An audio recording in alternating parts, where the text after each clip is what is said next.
What's going on? What's going on? Welcome to Epic God Radio, y'all. This is WTIM. I am your host, Tad Al. I am back. It's good to be back. I'm sorry I've been away for a couple of weeks, but I had some technical difficulties with my laptop and everything. So, we had to get that together, and we're back. We're here. You know, have no fear. Tad Al is here. you know. Anyway, well, we got a good one for you today. Um, this is something that I think is weighing on all of our people. Something I've been pushing is culture norm. That has been one of my major pushes as of late. Because I try to come from a point of you know being able to communicate with everybody, not just a certain group of people. I like to get in with old, young, men, women. I like to get into it as a whole. So again, if there's anything that you want to ask, you can chime in and talk to me. I'm a little late tonight. I went bowling with my son. So, but anyway, here I am.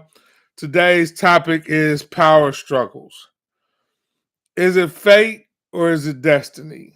This is the big question that we have right now. Um,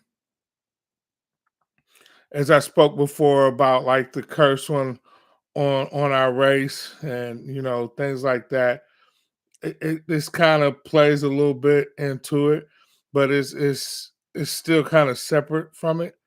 Um, looking at today's like presidential issues, we're having to decide between democracy and dictatorship, good and bad, right or wrong. And it's like, should we even be in this kind of fight amongst ourselves? You know, um, I just don't think that it's something that should be happening. You have to look at you know just the other day, um, there was a comment made by the Vice President Vance about the Chinese people, and he said we borrow money from Chinese peasants. And that just blew me back. I was shocked when he said it. I was like, wow, like they borrowed trillions of dollars from these people. And then to turn around and still call them peasants, it's like, you don't have $1 trillion. I mean, you wouldn't be borrowing it if you did, and if you're borrowing it and then you're calling these people peasants and stuff like that, it's like, what is your ultimate agenda from borrowing their money? You know, as a whole, as a people, right here in this country, you have to think, if you're borrowing trillions of dollars from these people over here and you're calling them peasants, what do you think about us right here that don't look like you? You have to ask that question. Like, I mean, like you have to, and when you look at what's happening right here in our own country, the division that's going on. Like, I sat and watched the presidential uh, address to Congress, and it was one side was yeah, and the other side it was like they didn't want to have anything to do with the rhetoric and just what was going on, and it was like, I thought back when I was watching a movie called Passions of the Christ,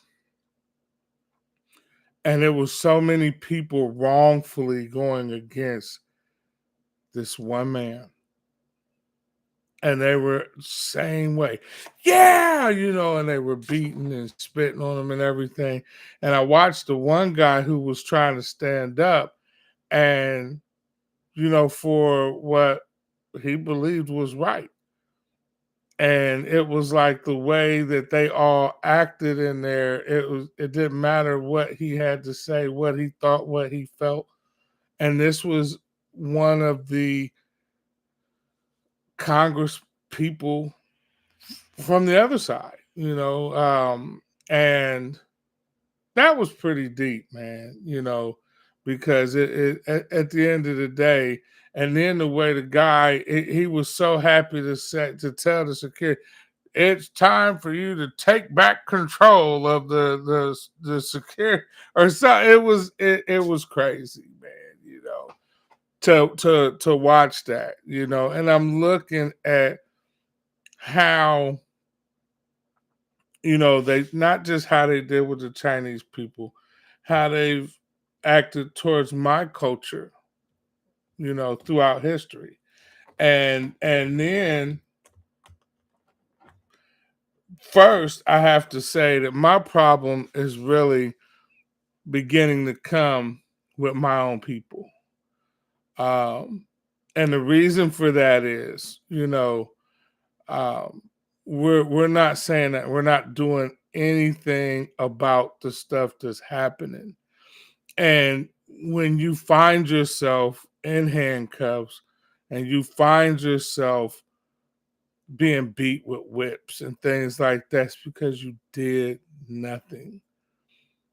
That is the issue that I'm having. You know, they just set up here all the presidents in the White House. They took Obama's picture down to put it up with a man that is a known felon, a known rapist. I mean, and for people to sit here and not say nothing, not do nothing, just sit by and just let it happen. That's the problem I have. I mean, you're looking at a race of people who want nothing more than to put you back where you were. And what are you doing? I just sat here the other day and me and my son were riding and I showed him, I said, look, we drove past a lumber company. I said, nobody in our culture owns a lumber company, a lumber yard. Nobody in our culture owns a cement concrete company. I'm talking about the ones where they had the cement trucks to come out and bring the cement to people when you're building. And I've worked for cement companies. I've worked for Hensel Ready Mix in Columbus, Ohio. I've worked for uh, Pasco Ready Mix in Florida. When I first got to Florida, um, we don't own this stuff. And this is the control. You know, nobody in our culture is in the medical industry with medicine. Like, why don't we have people helping to fund this medicine? These pills, they're coming out on the shelves that you and I go and buy. You know, from blood pressure medication to cancer medication, all of this stuff. Why are we not up there? But what we do is we'll get $28 million worth of jewelry. Floyd Mayweather's jewelry was priced at 28 million. 28 million. I just the other day I saw another rapper spent 5 million on jewelry in one day. And I just look at it and we wonder why we are where we are. you know, and it just what really gets me is that I held a couple weeks back. I held a um, podcast where I talked about how we were number 8 in buying power last year at $1.5 trillion, I believe it was, is how much we spent as a nation, our people. Number 8 out of 226 nations, we were number 8 in buying power, and nobody's saying anything. Nobody's doing anything different, and we're making these people rich. The same people that hate your guts. I mean, come on. Listen, we're not even 100 years past 1964, I believe it was.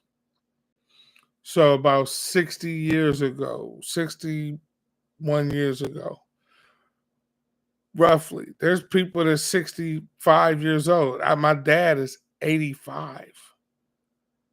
So he saw this and more, you know, but he saw where you had to, and Trump just signed an executive order not too long ago that it's not illegal to segregate federal contracts. So they can say again in some of these places, white drinking fountain, white restroom, black restroom over here. This is what they're trying to do. And it's like, how does a race of people get to a point where they have so much hate for another group of people where they're screaming effing niggers? Like, I mean, they with that much hate behind it. Like, how can you look at, and something has to be wrong with somebody like that to have that much hate inside. Like what is eating at somebody to have that much hate, y'all? Like that just makes you wonder, Um, even to they withhold resources and even try to destroy your history. Right here in Florida, they passed a law where you can't teach about slavery anymore. Right here in Florida. And even when I've told some black people about it, you know what they've said to me? I don't really have a problem with that. It should start, at your house, because they're not teaching you what the right stuff. It's not, to me, it's not about whether or not they teaching it right or whatever. The problem I have with it is they always want to show, when they do Black history, they always want to show like the slave ships and Shaka Zulu and roots and things like that. Like, they don't want to tell the stories about, Mansa Musa and, the times where we were kings and queens. Like, even in your households, like, you're so used to it, you talk about it with your own children about slavery, and things like that, but I mean, that's what's going on, so they're telling you that no, you can't teach this in your household now. That's what they're saying. I mean, well, not in your household, in your schools. So your child now here in Florida will go without learning. Yeah, it's already been hard for you to learn about the truth about your history and as it is, like it's that's already been hard. So now they're deleting it all the way around, and it's for multiple reasons. They don't want their darkness shown either. So just like when Kaepernick took the knee against police brutality, they deflected. They turned it into, oh, you're disrespecting the troops. Again, had nothing to do with the troops. Didn't have anything to do with what they were trying to make it. They took what you were saying and changed it into something totally different. That's the way they deflect. So and that, just like with what they're doing as far as the schools, these are the laws. They create these laws, and these laws, they don't go and make these laws for me and you. A law is an idea from somebody else. you know so I mean, like, that you got to look at that, first. Like, that the a law is, that's somebody.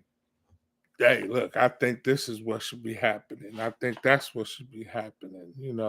And a lot of people, they don't even realize how these laws come about, but they're not made for their own people. They're made for you, to serve their purpose, to control you and me. That's what those laws are made for. And at the end of the day, you got to look at, when they make these laws, and this is just to prove my point. Okay, you got to look at how they attack us as a people. Okay, that's what you got to look at first. Back in the day, I'm gonna go back even to Bumpy Johnson. Okay, now Bumpy Johnson worked for a lady named Madam Queen.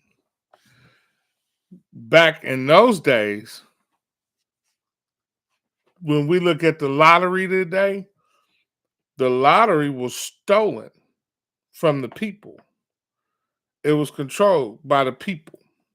And back then with Madam Queen, it was called the bodega. It was one number. You know, that one number, you could take a nickel and you could feed your family for a whole week back then if you hit that number. And you had this crazy boy, Dutch Schultz. You had him come in, and he made war against your independence. That's all it was. There was money to be made in your neighborhood, and they refused it. They did the same thing with the Black Panther Party. You know, when I look back, I dug it up. You got it. There was no community centers, recreation centers before the Black Panthers came out. There was none of that. You had the war that was taking men out of the homes. That's when women had their first opportunity to work. That was when it first started. And the problem for most Black women was they didn't have anybody to watch their children. Um, Food was an issue. So what happened was the Black Panther Party came in and they said, "Hey, look, you want to go to work, you need somebody to watch your kids, bring your kids down here to the community center. We got tutors that'll help them learn school. You know, you don't have nobody to feed them, we'll feed them. We'll feed them right here. You know, when it come down to it, you need to see about it. We got doctors that'll come in and check you out to make sure you okay. Look at your health and tell you what's wrong with you." These were the things that we showed that we cared about. And they went in there and they labeled them terrorists and killed them in their sleep. And then turned around and took what we were offering amongst our own people and they made it the welfare system. Even right now, they're starting to get rid of all the funding that we built up back then. Tear it down. Tear it down. Take it away from them.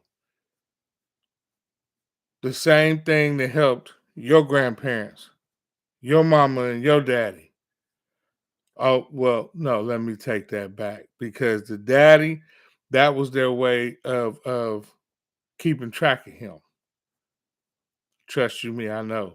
Because I sat there and had Section 8. They didn't ask me nothing about the mama. So all kind of questions about the dad. And the whole thing is, they'll give it all to you as long as he ain't there. And it's why a lot of these females, they take off and they leave away from him. We'll fund you. We'll get this to you, but you gotta get rid of him. So a lot of you youngsters who grew up without a father and things like that, this is systematic. That's what it is, and so these are the power struggles, like and again that it almost goes back to the curse when you ask, is it fate or is it destiny? You know, fate is something that's supposed to happen. Destiny is what you put in for it to happen. So, like, when you're sitting here and you're looking at the fact that you're not saying nothing, you're destined for that. Fate is more so have to do with the curse that I talked about a few weeks back. But I mean, when you look at it, and they attack the ways of us to make money apart from a system of oppression. They attack that. Anytime you have a position where you can make money outside of what they are putting in front of you, that's why they starve your resources. They make it hard for you to be able to make a dollar, and therefore your woman is she don't want to call you a man because your struggle is real, especially in our culture. Look at what they did with Muhammad Ali.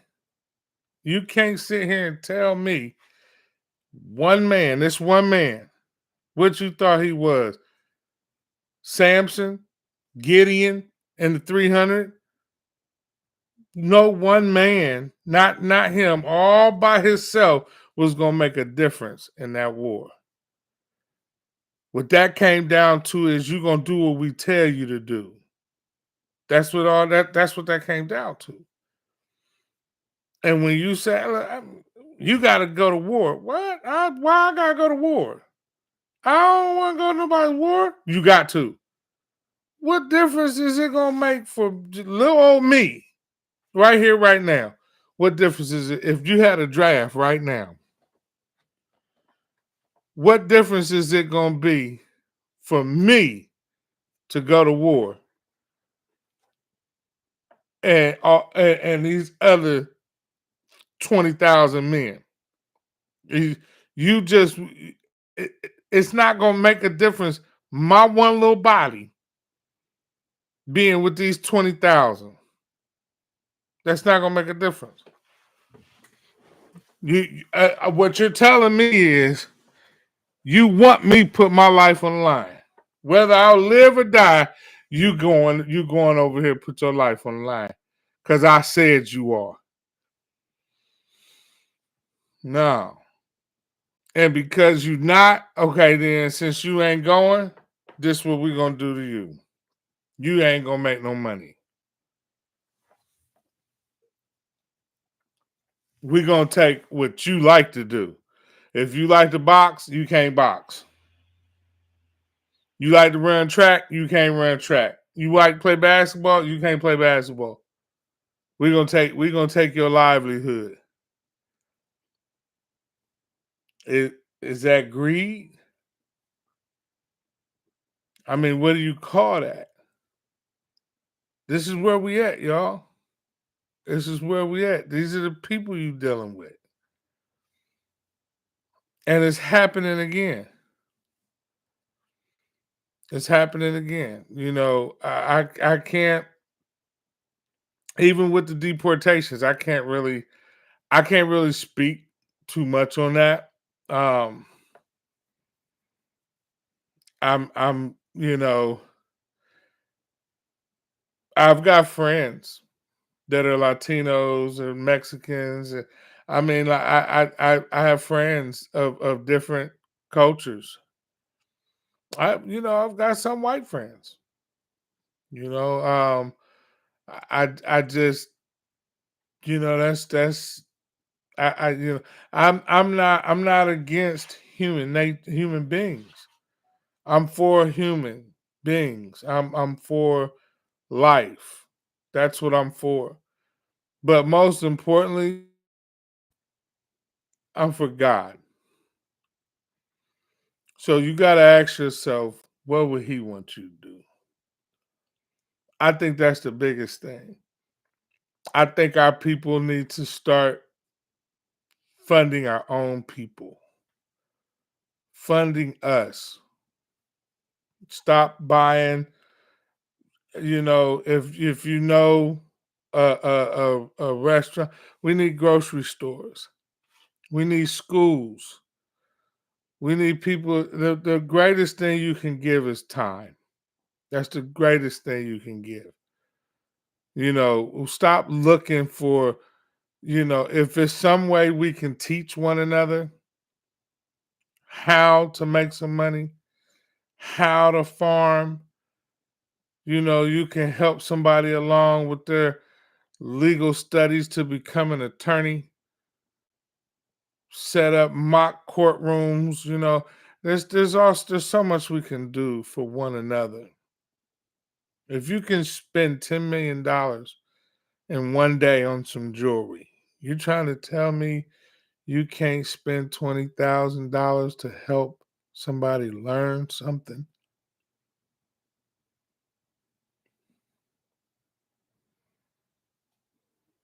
That's all I'm saying, y'all. You know, and this is what I mean by power struggles. That's what I mean by that. Where do we help each other? Where do we begin to say? I got Snoop Dogg shirt on me right now. Man, this dude sat here and made cereal. He made cereal. We should be buying it. We should be buying. Of course, there's a fight going on there too. Post wanted them to sell them the rights to their cereal. They wanted the rights to it. Post. And because they refused to do it, they turned around and they upped the price. They wanted to sell the cereal to us for like $4.50, $5 a box. Where they did decide they were going to sell it in Walmart and other places, they were trying to charge $9 for the box of cereal. Come on, $8, $9. You to put that cereal right back where it was. That's what they was trying to do. And then, and at a lot of the WalMarts, you go in the back and you'll find it in the back. They tell you ain't no more of it, and it be in the back. They got Snoop Dogg and Master P. They got a lawsuit going on right now with them. I don't know. I got to check to see if it's still going on. Yeah, I got to check to see if it's still happening. But I know it was happening. It was definitely going on. National news. So I mean, this is what we're looking at, everybody. And I just we it starts with us ourselves. That's where it starts. They got this board of education. If we can sit up here and you can homeschool, then you can build schools.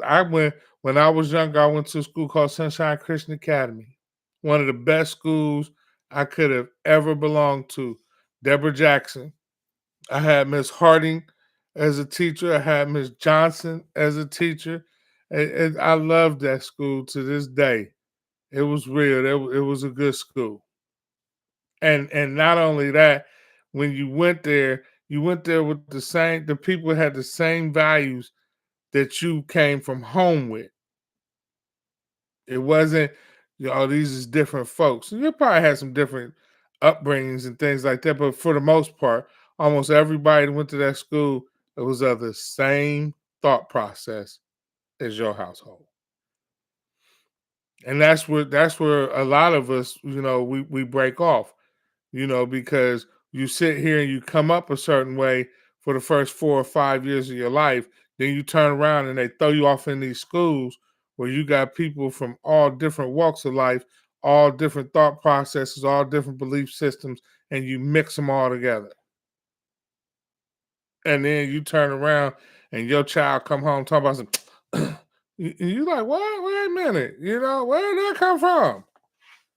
Because it ain't been happening before, but now it's going on because she done seen Rockisha over here snapping her neck at her mama. Come to school talking crazy about her daddy. So now you at home, and then you watching these televisions where these kids they slamming the doors on their mom and dad. Man, look, I wish a nigga would. I'm sorry. Hey, look, y'all. Listen, man. It's good to be back. I'm back up and running. And like I said, I was down for a minute, and I got somebody watching. Thank you for tuning in. But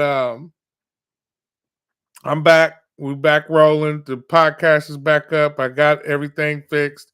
I check me out. I try to come on every Sunday between 9 and 10 p.m. I'm here. I'm here. So I'm already working on next week's show. I'll